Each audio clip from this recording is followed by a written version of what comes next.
This is Hidden Killers Week in Review. A look back at the most prolific stories of the week.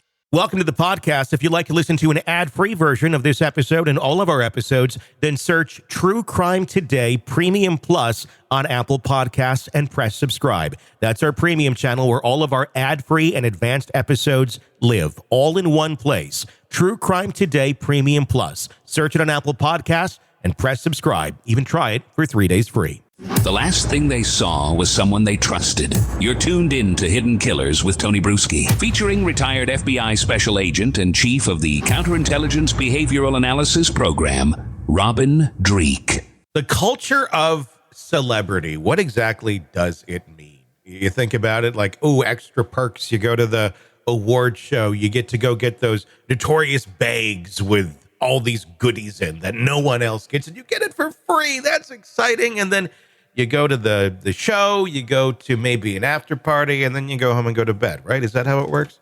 Or is it something much, much darker?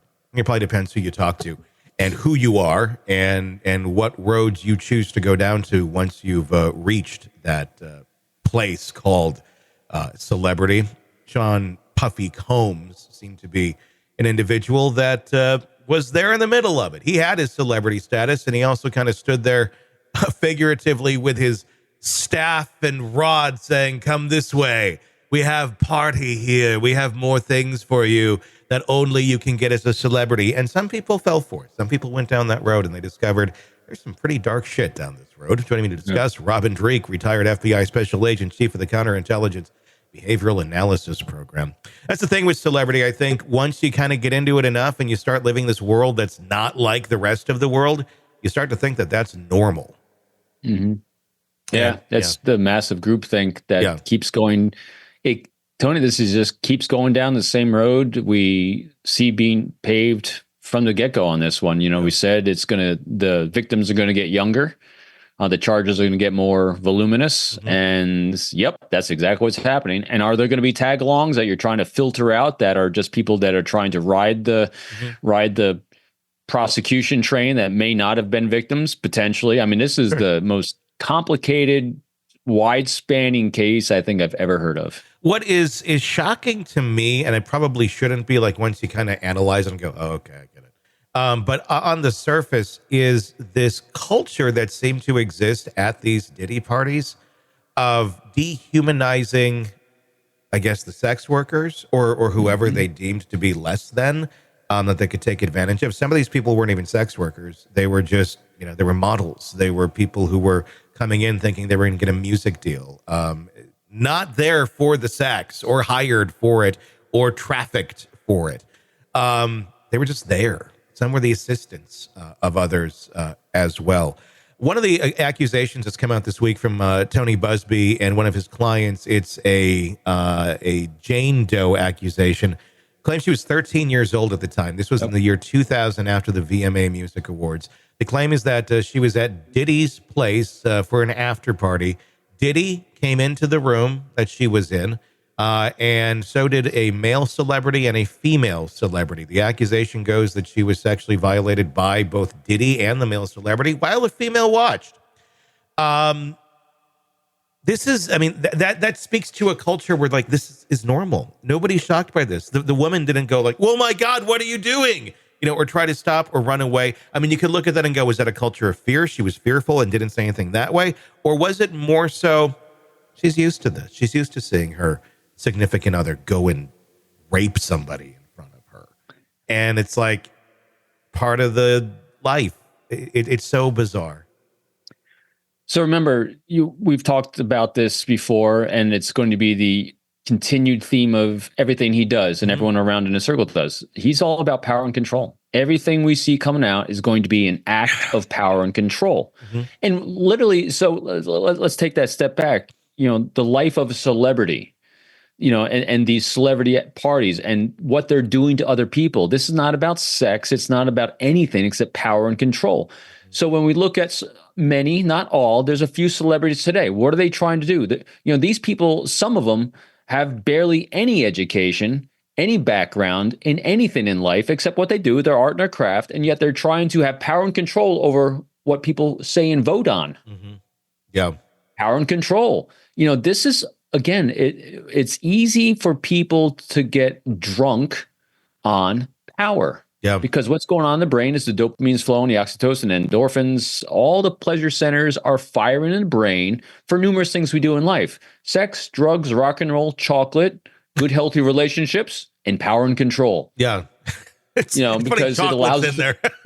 Yeah, see? I mean, so you can either go down the good road of chocolate chip cookies and having good, healthy friends and being of service to others, or you can have power, control, and manipulation of others. It's all, our brain chemistry is all doing the same thing. Yeah. Remember, we said that with Diddy. If he had just taken, like many others, taken his celebrity, taken his resources of wealth that he had, and channeled that into full service of others, this wouldn't have been happening. Because his brain would have been rewarding him in that same way, just like all these people. But that takes work. It takes work to be of service to others. And a lot of times people don't have patience to put in work to be in service of others. It's a lot easier to go down the road of power and control because it's quick fix. And I think that's what it was. A quick fix. And also, if you're in service of simply yourself, you're getting all of the glory. I mean, the quick things. You're not getting the long-term benefits of seeing someone else thrive and helping them along, but they don't even know that because they don't usually go down those roads. It's just me. What can I get to fill that those endorphins at that moment in time? Robin Drake, retired FBI special agent and chief of the Counterintelligence Behavioral Analysis Program. Thank you, as always, for joining us and giving us your valuable insight into this case. What we explored here today isn't just a glimpse into celebrity life. It's a hard look at how power can distort reality.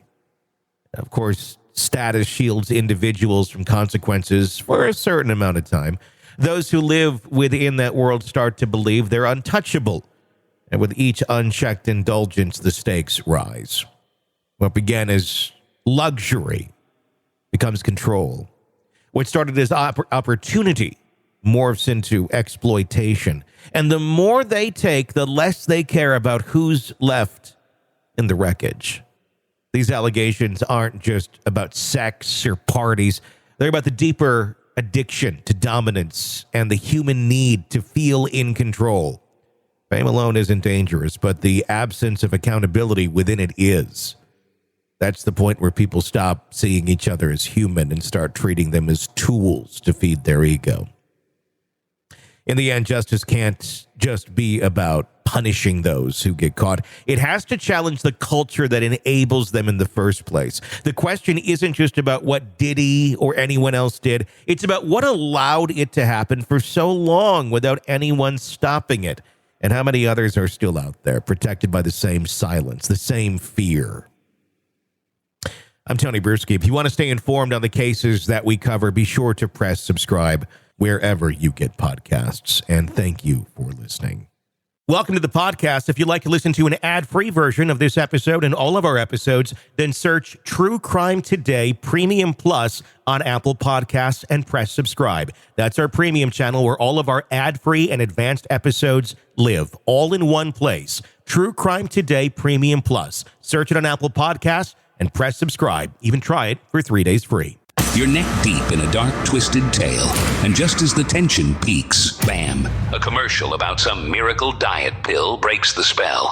It's like finding a fly in your soup after the first bite. But here's the fix. True Crime Today Premium Plus on Apple Podcasts. You get to enjoy your crime stories without the junk, ad-free episodes, extended interviews that go beyond the surface, and early access to all the gruesome details. It's like swapping out a can of cheap beer for a glass of fine whiskey. So search for True Crime Today Premium Plus on Apple Podcasts. Subscribe and keep the darkness flowing uninterrupted.